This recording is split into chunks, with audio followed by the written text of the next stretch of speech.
Hello எல்லாருக்கும் மிகப்பெரிய வணக்கம் சொல்லிட்டு வந்தாச்சுங்க உங்க அஜய் பொறுக்கு வந்தாச்சு. என்ன மூவி ரிவ்யூவோட வந்திருக்கேன் அப்படின்னு பார்த்தீங்கன்னா, குரங்கு பெடல் படத்தோட ரிவ்யூவோட வந்திருக்கேன். டைரக்டர் கமலக்கண்ணன். நிறைய குட்டி குட்டி கியூட்டான சிட்டி பசங்கள் நடிச்சிருக்காங்க. இல்லை காளி வெங்கட் நடிச்சிருக்காரு. படத்தோட கதை என்னன்னு பார்க்கறதுக்கு முன்னாடி இந்த படம் பார்க்கும்போது இது வந்து 80ஸ்ல எடுத்த படம். இந்த படத்தை பார்க்கும்போது 90ஸ்க்கும் கனெக்ட் ஆகும், 2K கிட்ஸ்க்கும் கனெக்ட் ஆகும், 80s கிட்ஸ்க்கும் கனெக்ட் ஆகும், அதுக்கு முன்னாடி பிறந்தவங்களுக்கும் கனெக்ட் ஆகும். ஏன்னா ஒரு கிராமத்தில் நடக்கிற அழகான ஒரு கதையாக இதில் காமிச்சிருக்காங்க. ஒரு 5 குட்டி வாண்டுங்க, அதுங்க பண்ணுற சேட்டைகள், அந்த ஊரில் இருக்க மக்கள், அந்த மக்கள் பண்ணுற அங்கங்கே சின்ன சின்ன சேட்டைகளை கலந்து ஒரு கோயம்புத்தூர் பாஷையில் ரொம்ப அழகாக பண்ணியிருக்காங்க படம். ஒரு ஆனுவல் லீவ்னு வச்சுக்கோங்களேன், ஸ்கூல் லீவில் நம்மலாம் இப்போ என்ன பண்ணுறோம் அப்படின்னு பார்த்தீங்கன்னா, லீவ் விடுறதுக்கு முன்னாடியே சம்மர் கிளாஸ்ன்னு ஒன்று ஆரம்பிச்சிடுறாங்க. அந்த சம்மர் கிளாஸ் வந்து ஸ்கூலை விட மோசமாக கூட ஒரு சில இடத்துல இருக்குது. கற்றுக்குறாங்க பசங்க, அதெல்லாம் அடுத்து. அதை தாண்டி சம்மர் லீவுன்னு எதுக்கு விட்றாங்கன்னா, இந்த வெயிலுக்காகவும் அண்ட் தென் இந்த ரிலேட்டிவ்ஸை பார்க்கறதுக்கும் ஊர்களுக்கு போகிறதுக்கும் இப்படிலாம் நம்ம கனெக்ட் பண்ணி வச்சுருந்தோம். ஆனால் இப்போ அதெல்லாம் கிடையாது. லீவ் விட்டா அடுத்து வேறு ஏதாவது எக்ஸ்ட்ரா கரிக்குலர் ஆக்டிவிட்டீஸ் கற்றுக்கலாம் அப்படின்ற ஒரு லெவலுக்கு போயாச்சு. இதுக்கு முன்னாடி சீசன் எப்படி இருந்துச்சுன்னா, எல்லாம் ஃபோனோ வீடியோ கேம்ஸோ வச்சு வீட்டில் விளையாடிட்டு இருந்தோம்.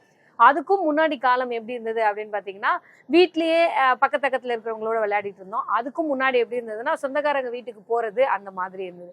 ஸோ அந்த மாதிரி 80s கிட்ஸு ஒரு லீவில் என்ன மாதிரியெல்லாம் பண்ணுவாங்க அப்படின்றத ரொம்ப அழகாக இந்த படத்தில் காமிச்சிருக்காங்க. இந்த பசங்கள்லாம் சேர்ந்து மலை மேலே இருக்க ஒரு கோயிலுக்கு நடந்து போகலாம் அப்படின்னு யோசிக்கிறானுங்க. அப்போ வந்து நடந்து போனால் ரொம்ப தூரமாக இருக்கும்டா, நம்ம எல்லாம் சைக்கிளில் போகலாம் அப்படின்னு வந்து 5 பேருக்குமே சைக்கிள் ஓட்ட தெரியாது. அந்த டைமில் இந்த லீவ் டைமில் இந்த கொம்பு சுத்த கற்றுக்கிறது, குஸ்தி கற்றுக்கிறது, இந்த மாதிரி ஒரு இடத்துல ஒரு சைக்கிளை கொடுத்து மிலிட்ரிக்கார் ஒருத்தர், அவர் தான் வந்து ஒரு சைக்கிள் ஷாப் வச்சிருக்காரு. அவர்கிட்ட எடுத்துமே இந்த சைக்கிள் விட்றா அப்படின்னு சொல்லும் போது இந்த பசங்க 4 பேர் சேர்ந்து சைக்கிள் விட்றதுக்கு போகிறானுங்க. அந்த டைமில் அந்த மிலிட்ரிக்காருக்கு ஒரு பில்டப் என்னன்னு பார்த்தீங்கன்னா, 80s 70s இந்த 90s கிட்ஸ்க்குலாம் வந்து எப்படின்னா, யாராவது ஒரு அப்போல்லாம் இன்ஜினியரிங் படித்தவங்களை பார்த்தாலோ, டாக்டர்ஸ் பார்த்தாலோ, இந்த மிலிட்ரி மேன்ஸ் பார்த்தாலோ, போலீஸ்காரங்களாம் பார்த்தாலும் நமக்குலாம் ஒரு மாதிரி பிரம்மாண்டமாக இருக்கும். அவர் அந்த ட்ரெஸ்லாம் போட்டு துப்பாக்கிலாம் வச்சிருக்காரு, அதுவே ஒரு மாதிரி பிரம்மாண்டமாக பார்ப்பாங்க. அந்த மாதிரி மிலிட்ரிக்காருக்கு ஒரு பெரிய பில்டப். அவர் இமயமலையிலேருந்து குதிக்கும் போது சுட்டாராண்டா, அவர்கிட்ட துப்பாக்கி இருக்கா, கத்தி இருக்கா அப்படின்னு ஒரு மாதிரி பில்டப்பில் பயந்து போய் அந்த பசங்க இருப்பானுங்க. அப்புறம் அந்த பசங்க போய் அந்த சைக்கிளை விட்டு வர இவங்க எல்லாம் பிளான் பண்ணி, நம்ம பேசாமல் சைக்கிளை வாடகைக்கு எடுத்து நம்ம 5 பேரும் கற்றுக்குறோம் ஓட்ட அப்படின்னு சொல்லி, அந்த காலத்து அந்த 10 பைசா அப்படின்றது எவ்வளோ பெரிய விஷயம் இல்லை. 50 காசுக்கு 1 மணி நேரம் சைக்கிள் ஓட்டலாம். நாலாமே ₹1 ஓட்டியிருக்கேன். 1 மணி நேரத்துக்கு ₹1 எத்துமே கொடுத்து ஓட்டியிருக்கோம். 2வது மணி நேரம் கண்டினியூ பண்ணணும்னா இன்னொரு ₹1 வேணும்ல. அதுக்கு வீட்டில் என்னென்ன கதைலாம் சொல்லி, என்னென்ன போயெல்லாம் சொல்லி, சார்ட் வாங்கணும், பேனா வாங்கணும், பல்பு வாங்கணும்லாம் போய் சொல்லியிருப்போம். அதெல்லாம் தாண்டி தேன் மிட்டாய் வாங்க வேண்டிய காசெல்லாம் சேர்த்து வச்சு சைக்கிள் ஓட்டின காலங்கள்லாம் உண்டு. இந்த படம் பார்க்கும்போது இதெல்லாம் வந்து அப்படியே அப்படி வந்து ஞாபகங்களுக்கு வருது. ஸோ அந்த மாதிரியான விஷயங்கள் எல்லாம் இதில் காட்டுறாங்க. ஒரு 80s கிட்ஸு ஒரு ஹாப்பியான ஒரு லைஃப் எப்படிலாம் லீட் பண்ணியிருக்காங்க அப்படின்னு காட்டுறாங்க. அதுக்கப்புறம் காளி வெங்கட் அவர் தான் வந்து இந்த பசங்களில் ஒரு பையனோட அப்பாவாக காமிச்சிருக்காங்க.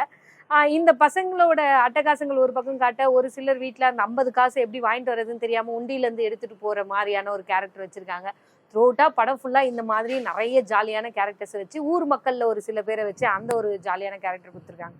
த்ரூஅவுட்டாக இந்த படம் அப்படின்னு சொல்லணும்னா ஒரு வாழ்வியல் படம்னு சொல்லலாம். நம்ம வந்து படமாக பார்க்காம நம்மளோட வாழ்க்கையாக இதில் போய் பார்க்கலாம். ஏங்க அது 80s கிட்ஸோட படம், நாங்கள் எப்படி பார்க்க முடியும் அப்படின்னு 2K கிட்ஸ் கேட்டிங்கன்னா, இதை பார்த்தீங்கன்னா கண்டிப்பாக லைஃப்பில் நீங்கள் எவ்வளோ மிஸ் பண்ணியிருக்கீங்க அப்படின்ற விஷயங்கள் இதை பார்க்கும்போது தெரியும். த்ரூஅவுட்டாக இந்த பசங்க அதுக்கப்புறம் சைக்கிள் எடுத்துன்னு கோயிலுக்கு போனானுங்களா, இவனுங்களுக்குள்ளே நடக்கிற குட்டி குட்டி சண்டைகள், அதுக்கப்புறம் எப்படி சேர்றானுங்க, இந்த மாதிரி ரொம்ப அழகாக ஒரு கிராமத்து பானையில் அந்த பாஷைகளோட ரொம்ப அருமையாக எடுத்திருக்க படம் தான் நம்ம குரங்கு பெடல். குரங்கு பெடல்னு சொல்லும் போதே சைக்கிளில் எவ்வளோ வாட்டி நம்ம குரங்கு பெடல் போட்டு தான் ஓட்டியிருப்போம். நடுவில் கம்பி இருக்கும், அப்பாங்க சைக்கிள்லாம் அப்படி காலை உள்ளே விட்டு ஓட்டின காலங்கள்லாம் உண்டு. இது எல்லாமே ஞாபகத்துக்கு வரக்கூடிய படம் தான் இது. தியேட்டரில் போய் கண்டிப்பாக பாருங்கள். இந்த சம்மருக்கான ஒரு செம்ம ட்ரீட்டாக இருக்கும். படம் பார்த்துட்டு உங்களோட கருத்து என்ன அப்படின்றத கமெண்ட் பாக்ஸில் கொடுங்க. அடுத்த வீடியோவில் சந்திக்கலாம். டாடா பாய்.